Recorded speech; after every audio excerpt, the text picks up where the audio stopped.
Guru yang baik adalah guru yang dapat memacu kecerdasan muridnya. Guru yang lebih baik adalah guru yang dapat menemukan kecerdasan muridnya. Guru terbaik adalah guru yang tak kenal lelah mencari cara agar muridnya mengerti. Saat membaca buku ini, saya merasa rindu mengerjakan soal-soal persamaan matematika dan diagram kartesius. Setelah selesai membaca buku ini, saya teringat guru-guru matematika saya zaman SMP sampai SMA dan saya merindukan mereka. Buku ini membuat saya mengingat guru-guru saya dan saya sendiri merasa bangga karena saya adalah anak seorang guru.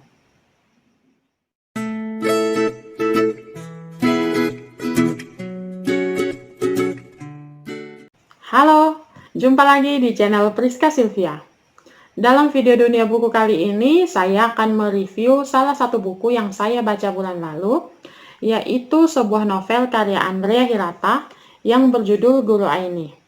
Novel ini terbit pada bulan Februari 2020 dan merupakan prequel dari novel sebelumnya yang berjudul Orang-Orang Biasa yang terbit di awal tahun 2019 yang lalu. Saya membeli buku ini secara online dari toko bukukita.com seharga Rp84.150. Buku terbitan Bentang Pustaka ini memiliki berat 300 gram dengan 312 halaman yang terbagi dalam 25 bab.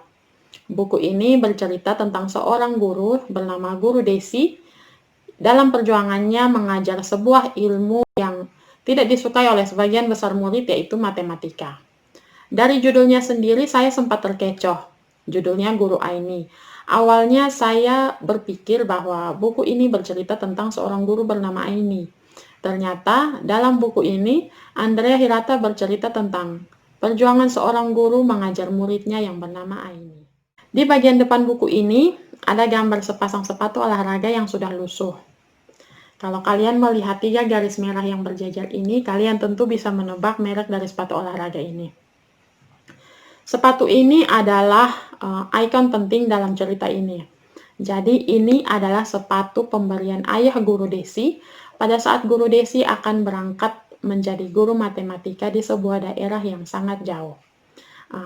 Guru Desi akhirnya membuat sebuah sumpah bahwa dia tidak akan mengganti sepatu olahraga ini sampai dia berhasil menemukan seorang murid yang jenius matematika. Bertahun-tahun mengajar mengenakan sepatu ini, Guru Desi tak kunjung menemukan murid yang jenius matematika. Yang ditemukannya adalah seorang murid bernama Aini dengan kemampuan matematika yang menyedihkan. Bahkan menurut Guru Desi,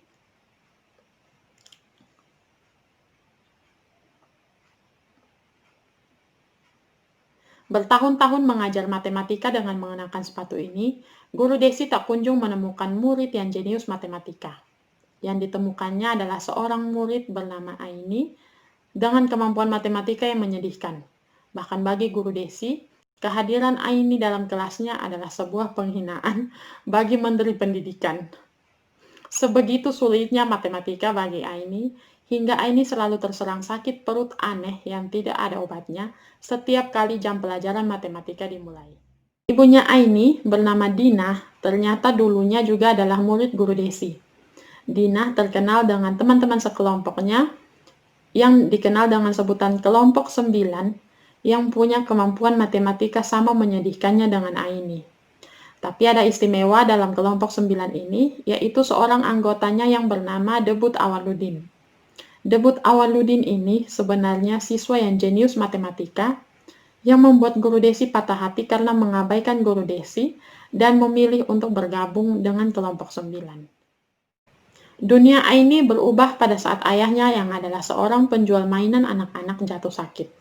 Sakit yang diderita oleh ayahnya ini adalah penyakit misterius yang menurut petugas puskesmas di kampungnya, penyakit ini hanya bisa disembuhkan oleh dokter modern.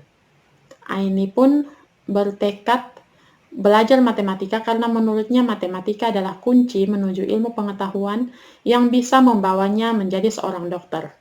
Bertemulah Guru Desi dan Aini dalam misi belajar matematika agar bisa lulus tes masuk Fakultas Kedokteran. Sepanjang cerita, saya menemukan benang merah antara buku ini dengan novel sebelumnya yang berjudul Orang-Orang Biasa. Tentu saja karena buku ini adalah prequel dari novel tersebut. Sama seperti novel-novel karya Andrea Hirata yang sudah saya baca sebelumnya, gaya bahasa dan ungkapan-ungkapan lucu yang digunakannya membuat saya tidak bosan dan tidak mau berhenti membaca buku ini sampai selesai. Andrea Hirata menggunakan sudut pandang orang ketiga dan dengan bebasnya mendeskripsikan setiap situasi dengan pesannya masing-masing dan setiap tokoh dengan keganjilannya masing-masing. Dalam buku ini saya menemukan nilai perjuangan dari kehidupan seorang anak yang berjuang menaklukkan ilmu.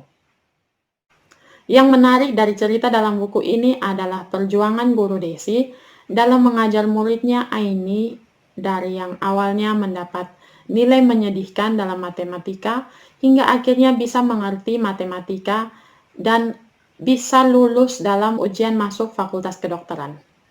Buku ini penuh dengan pesan manis seorang guru dan Andrea Hirata dengan ajaib menjadikan matematika itu romantis. Saya jadi rindu belajar matematika lagi. Mungkin saya agak berlebihan menyukai dan menilai buku ini, tapi menurut saya Andrea Hirata membuat buku ini menjadi seperti novel romantika matematika. Untuk kalian yang sudah pernah membaca buku ini, saya yakin kalian akan sependapat dengan saya bahwa Andrea Hirata adalah seorang penyihir sastra.